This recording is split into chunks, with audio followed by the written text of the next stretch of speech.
Halo, ketemu lagi di podcast Bebas Ngoceh. Bareng gua Jo Pasopati. Kali ini gua mau bahas Denny Lanzat yang akan menjadi asisten pelatih dari Patrick Kluivert bareng sama Alex Pastoor.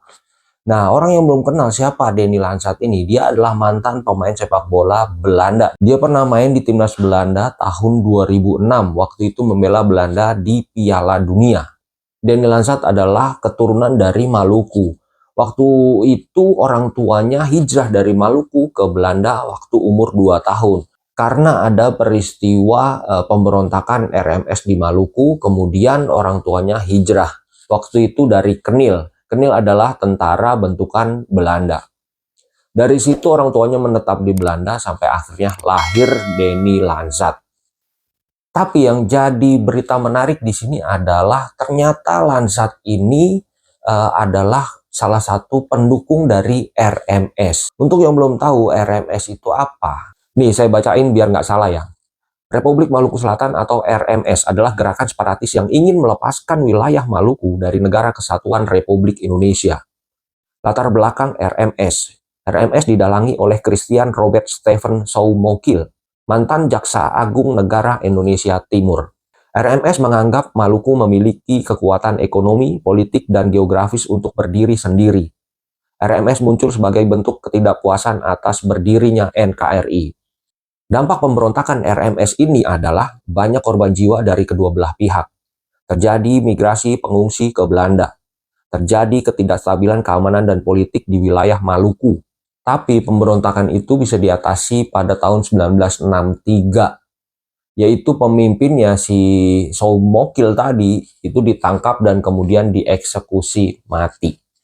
Nah, apa hubungannya ini sama Denny Lanzat? Nah, berita yang menarik di sini, Denny Lanzat itu diduga itu sebagai pendukung RMS karena beberapa kali dia juga menyatakan di media kalau dia itu mendukung RMS. Bahkan dia menyatakan di sepatunya itu ada bendera RMS. Denny Lanzat juga sempat memberikan kritikan tajam untuk pemerintah Indonesia. Menurut Denny, pemerintah Indonesia ini tidak ada kebebasan berbicara. Di sini orang-orang bisa disiksa dan dipenjara. Dia juga pernah menerima undangan dari Presiden SBY. Waktu itu tahun 2010 dia diundang bareng Giovanni Van Bronckhorst, tapi dia menolak dengan alasan karena di sini kebebasan berbicaranya belum sepenuhnya dilaksanakan. Menurut dia soal HAM di sini itu parah banget gitu. Jadi dia nggak mungkin sebangku atau semeja untuk minum teh bareng, katanya begitu. Nah, yang kita takutkan adalah ini menjadi kendala karena dia menjadi pendukung RMS yang jelas-jelas itu bertentangan dengan ideologi negara ini. Dia akan terganjal nih masuk Indonesia sebagai asisten pelatih. Tapi dari berita terbaru, Denny Lanzat ini sudah menghapus beberapa postingan di Instagramnya terkait dukungannya terhadap RMS.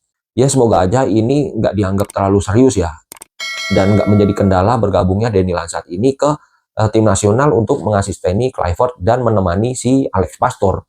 Karena sebentar lagi dia juga akan terbang dari Belanda ke Indonesia karena tanggal 12 nanti akan ada konferensi pers untuk pelatih yang baru bersama dengan timnya. Jadi memang ini sensitif banget ya. Nah, terus bagaimana dengan undang-undang terkait RMS ini? Terus kalau seandainya terbukti Denny Lanzat itu mendukung RMS, apa sih hukumannya? Saya bacain lagi. Undang-undang yang berkaitan dengan RMS adalah Kitab Undang-Undang Hukum Pidana, pasal 108 dan 110. Selain itu, ada juga keputusan Presiden atau Kepres nomor 2 tahun 1964 tentang pemberian amnesti dan abolisi kepada pelaku pemberontakan RMS. Di sini ada Kepres tahun 1964 nomor 2. Pelaku RMS itu bisa diberikan amnesti dan abolisi oleh Presiden. Kalau untuk amnesti mungkin teman-teman sudah tahu. Nah, apa sih abolisi ini?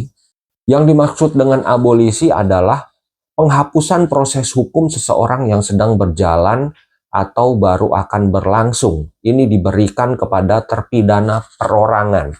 Jadi begini ya, ini kabar baiknya adalah kalau pelaku aja bisa dapat abolisi atau amnesti, berarti kalau hanya mendukung saja itu kemungkinan tidak akan bermasalah. Nah, ini tinggal subjektif aja nih, personal aja. Karena waktu itu Lansat juga bersuara kencang soal HAM. Ya seperti kita tahu, presiden kita juga diisukan soal HAM. Kita nggak tahu lah, kita orang sepak bola nggak ngurusin begituan.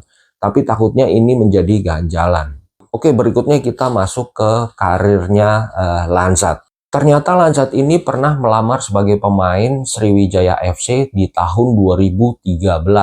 Tapi ternyata lamaran itu nggak digubris sama sekali.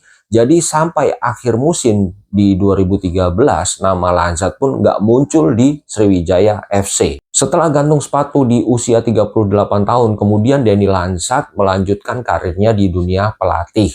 Denny Lansat memutuskan untuk terjun ke dunia kepelatihan. Meskipun karir kepelatihannya lebih banyak sebagai asisten pelatih, ia sempat bekerja sama dengan tokoh-tokoh besar seperti Giovanni van Bronckhorst dan Jaap Stam waktu dia pegang Feyenoord Rotterdam. Itu pada tahun 2019-2018.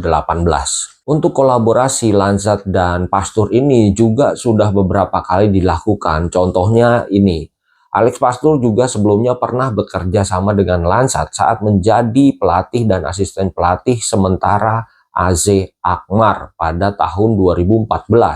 Jadi kalau untuk kerjasama mereka sudah pernah, nah tinggal dilanjutkan aja nih di Timnas Indonesia.